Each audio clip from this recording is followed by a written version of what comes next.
Hey folks, Triple Crown here, coming to you from Vancouver, British Columbia. This is a round 6 summary of the solo play test.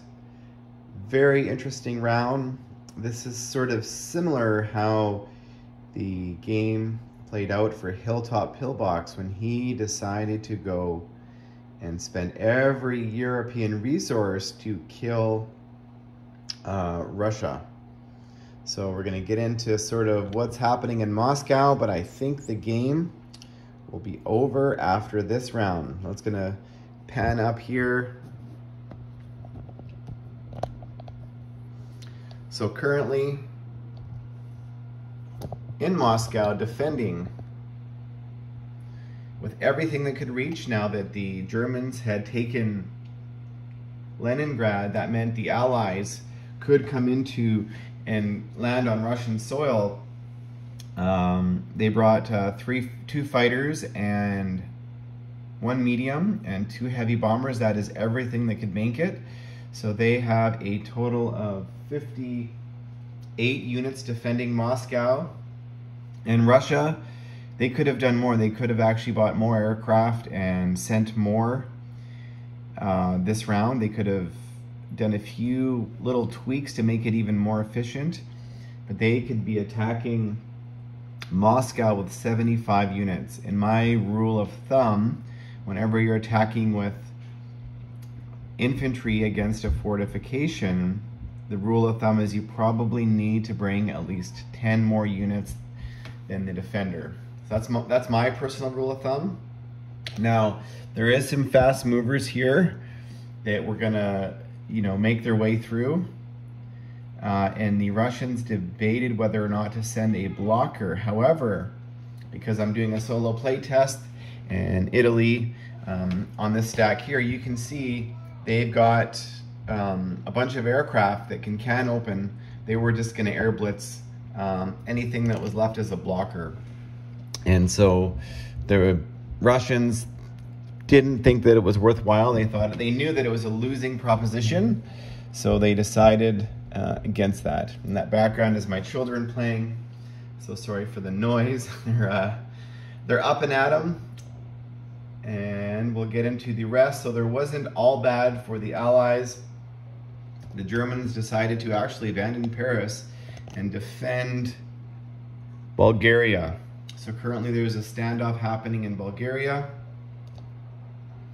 If Moscow was to fall, the British have 4 armor that can make it to try to take it back, along with 2 fighters, a tactical bomber, and they built 3 more Lancasters that can fly and actually make it and land. So, but Germany now, under the new set of rules, does get the money from Moscow. The capital does move to Novosibirsk. But that's what's happening there.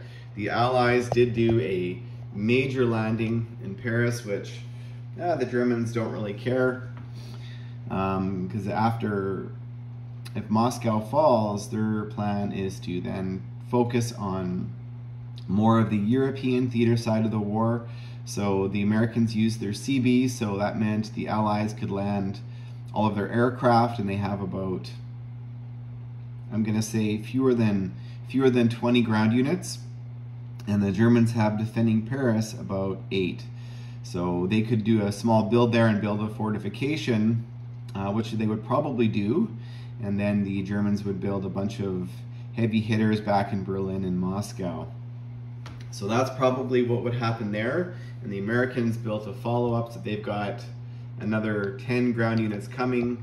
The Canadians, they built a armor and a dude, and the British transports would be able to grab everybody from England next turn. So that would be, they would just be shucking at least 20 units per turn over to Western Europe. But I don't think it's a winning proposition for the Allies to be targeting Paris or going after Paris after the fall of Moscow.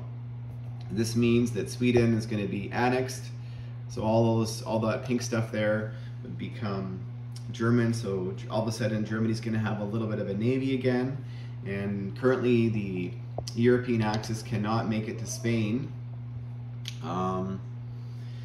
simply because the Allied presence is too strong. So at least not yet anyways, but that doesn't mean forever.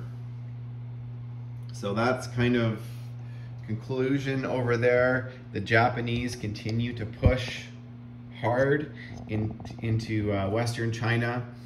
Next turn, they're probably going to take a poke at the easternmost CCP territory and start to slowly push the massive stack, which used to be here. It's now in Changhupei, so it's slowly starting to retreat back. The Japanese are being very methodical as they took Celebes last turn and they positioned their navy. They sent a couple more destroyers to reinforce their fleet down here, and they built a, they built a Yamato. I can't remember if it was last turn or the turn before, but they built a Yamato class battleship, and they have all of their aircraft here for the scramble. So the Americans decided to go back to Hawaii. Probably a smart move, and the Americans did do a small build off of San Francisco. They built a battleship, a couple destroyers, and a submarine. So America did not lend these to Russia this turn because Moscow is probably going to be in the hands of the Germans. So they did not want to just give that money away. But I'm going to roll the battle out for Moscow, and I could do it live if you guys want. Maybe I'll do that later today. And I would say that is going to be the conclusion of the game.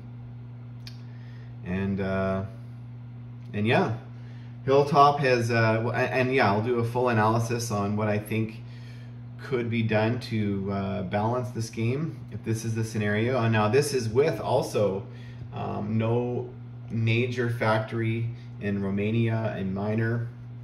So yeah, I'll have to talk to the group about what we do to bring balance to the game. Now you could say, you know, did Russia, were they silly in sending so much stuff into Valkyrie? Well, what Russia was trying to do was because in this game you can only scorched earth or destroy your factory when you're at war. So the factory in, what's this territory up here? Karelia, if it starts as a major and it ends up in German hands, it turns into a minor. And that is death for the Russians. If that factory turns into a minor, that's just a world that the Russians do not want to go down. And actually, the count on units, believe it or not, even though Russia lost probably about 25 units, the Germans probably lost about 30. So the Russians did come out ahead on that. However, they were just not able to withstand this, you know, the Italians and the Germans coming together, and just not when everything that was being built, you know, on these two, even this factory in Stettin was bringing 4 people up a turn. They were building a guy at the factory in Helsinki, and that really helped out the Germans. Having that extra build in Helsinki, whether it's an armor or something else besides infantry, was a huge help for the Germans. So we will do a post-analysis on what we think we can do to bring a little bit more balance to this Eastern Front battle. So that's all I got, folks, and stay tuned for the final round 8. This is round 7 showdown.